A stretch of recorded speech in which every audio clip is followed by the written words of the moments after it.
ગૌરાંગજી, એક Hyundai motor અને overall rather sector auto સમજીએ, કારણ કે ઓટો સેક્ટરમાં અને ખાસ કરીને ટુ વ્હીલર્સ એક ખાસી મજબૂતી આપણને બતાવી રહ્યું છે. ગઈકાલે તો ઇનફેક્ટ ઓટો એન્સિલરીમાં પણ નેક્સોના, BMW જેવા સ્ટોક્સ મજબૂત હતા. હ્યુન્ડાઈ એટલા માટે કે માર્કેટ ક્લોઝિંગ સમયે એની આસપાસ હ્યુન્ડાઈના નંબર્સ આવ્યા અને લગભગ જે રીતના એક મજબૂતી સાથેનું સ્ટોકે ક્લોઝિંગ આપ્યું છે, એટલે આજે એક રિએક્શન ફોકસમાં રાખીશું. નંબર્સ બાદના મલ્ટિપલ બ્રોકરેજ રિપોર્ટ્સ પણ છે, પરંતુ હ્યુન્ડાઈ મોટરના પરિણામ સાથે આ સેક્ટર અગર ઓવરઓલ સમજવા જઈએ, કઈ રીતે વ્યૂ રહેશે આપનો?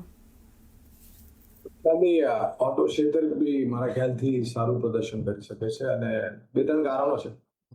પહેલા તો જે મહિને દર મહિને વેચવાલીના આંકડા એવા છેલ્લા ઘણા મહિનાઓથી ઘણા સારા આવે છે. સ્થાનિક માર્કેટમાં તો સારા છે જ, પણ વિદેશી બજારોમાં એક્સપોર્ટને લઈને આંકડાઓ બહુ સારા આવી રહ્યા છે.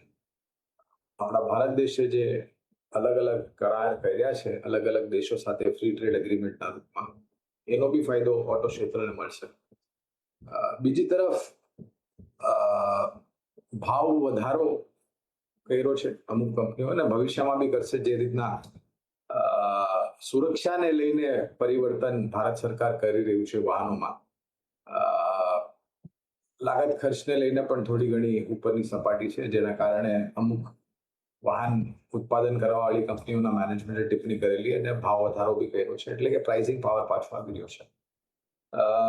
આ ક્ષેત્રમાં પહેલા જો તમને એક સકારાત્મક અસર આવતી દેખાશે તો એ છે ટુ વ્હીલર, થ્રી વ્હીલરમાં, પછી ફોર વ્હીલરમાં અને પછી commercial vehicle, tractor, agri equipment અને ખાસ કરીને જે કંપનીઓ ઉર્જાથી ચાલવાવાળા વાહન બનાવે છે, એટલે કે ઇલેક્ટ્રિક વ્હીકલ્સ. જ્યાં સુધી હુન્ડાઈ મોટરની વાત છે તો વ્યક્તિગત ટિપ્પણી તો નહીં કરું શાંતિ, કારણ કે ખબર જ છે નહીં, પણ છેલ્લા અમુક મહિનામાં એમના જે પ્રોડક્ટ પોર્ટફોલિયો છે એમાં ક્રેટા ઈવી જે છે એની વેચવાલી બહુ સારી થઈ છે અને કંપનીએ ટિપ્પણી બી કરી છે, મેં રિપોર્ટ બી વાંચેલો છે કે આવનારા મહિનાઓમાં પોતાના જે ઈવી પોર્ટફોલિયો છે એમાં નવા મોડલ્સ ઉતારીને એમાં વૃદ્ધિ કરશે. વિશેષ ટિપ્પણી તો નહીં કરું કારણ કે કવરેજ છે નહીં, પણ ફોર વ્હીલર્સ, કારણ કે હ્યુન્ડાઈ મોટર્સ ફોર વ્હીલરથી જોડાયેલી છે કંપની, તો Tata motor passenger vehicle, MLM અને મારુતિ, આ ત્રણ કંપનીઓ પર પાયાના મતે ખરીદારીની ભલામણ છે.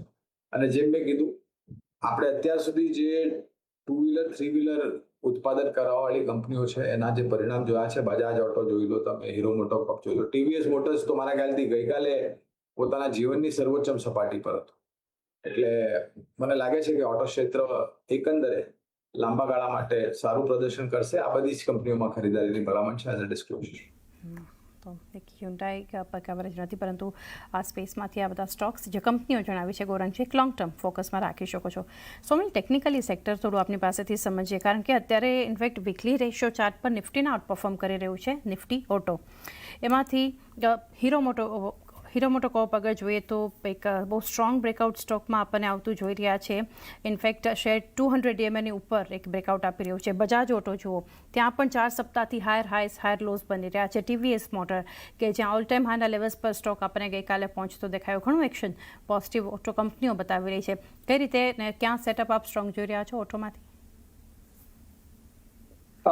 ઓટો સેક્ટરમાં ટુ વ્હીલર્સ ને ફોર વ્હીલર્સ, ટુ વ્હીલર્સમાં ઓલરેડી એક સારું અપટ્રેન્ડ ચાલી રહ્યું છે, જેવી રીતે ટીવીએસ, બજાજ ઓટો, આઈશર, આ બધા સ્ટોક્સ બહુ જ સારું કરી રહ્યા છે. હીરો મોટોકોર્પ એક છે જે લગાડ હતું in two wheeler space, that has also broken out of the consolidation. 200 daily moving એવરેજની ઉપર ટ્રેડ કરી રહ્યું છે, એટલે આ સ્પેસ ડેફિનેટલી બહુ સારું કરી રહ્યું છે. અને આ સ્પેસમાં અગર આપણે જોવા જઈએ તો risk reward wise, not strength wise તો ટીવીએસ ને આઈશર બહુ જ સારા છે, પણ risk reward wise Hero MotoCorp બહુ જ સારું કરી રહ્યો છે. એટલે 5000ની આસપાસ બહુ જ ઇમ્પોર્ટન્ટ સપોર્ટ્સ છે આના, અને મને લાગે છે કે આ ટ્રેન્ડ ઉપરમાં કન્ટિન્યુ રહેશે for Hero MotoCorp. But the strength is definitely with TVS અને આઈશર, એટલે એ સૌથી સ્ટ્રોંગેસ્ટ સ્ટોક્સ છે આ સેક્ટરમાં. હવે ફોર વ્હીલરની અગર આપણે વાત કરીએ તો એમએનએમ, મારુતિ, આ બે સ્ટોક્સ મને બહુ જ સારા લાગે છે. અને આ સ્ટોક્સ બહુ સમયથી એક રેન્જમાં હતા, હવે આ રેન્જ ઉપરની તરફ તૂટી રહી છે. મારુતિએ 200 ડેલી મૂવિંગ એવરેજની ઉપર એક ક્લોઝિંગ પણ આપ્યું છે, which is a very good sign for the stock અને for the sector as well. M&M થોડુંક હજી પણ કન્સોલિડેટ કરી રહ્યું છે. મને લાગે છે કે we will get a breakout here, but Maruti has definitely given a good breakout અને મને લાગે છે કે હવે નેક્સ્ટ મૂવ ઉપરની તરફ મારુતિમાં શરૂ થઈ ગયો છે. અને ઉપરમાં મને લાગે છે કે મારુતિનો શોર્ટ ટર્મમાં જે ટાર્ગેટ છે 14,600 છે અને મીડિયમ ટર્મમાં 15,400 સુધી આ સ્ટોક જઈ શકે છે. નીચેમાં જે સપોર્ટ આપણે જોઈએ 13,900 ની આસપાસ એક સપોર્ટ છે અને બીજો સપોર્ટ છે અરાઉન્ડ 13,600. આ લેવલ્સ આપણે ધ્યાનમાં રાખવા. Maruti would be my pick in four wheelers અને ટુ વ્હીલર્સમાંથી મને ડેફિનેટલી ટીવીએસ અને આઈશર બહુ સારા લાગે છે, પણ Hero MotoCorp would be my pick as risk reward ratio is very good there.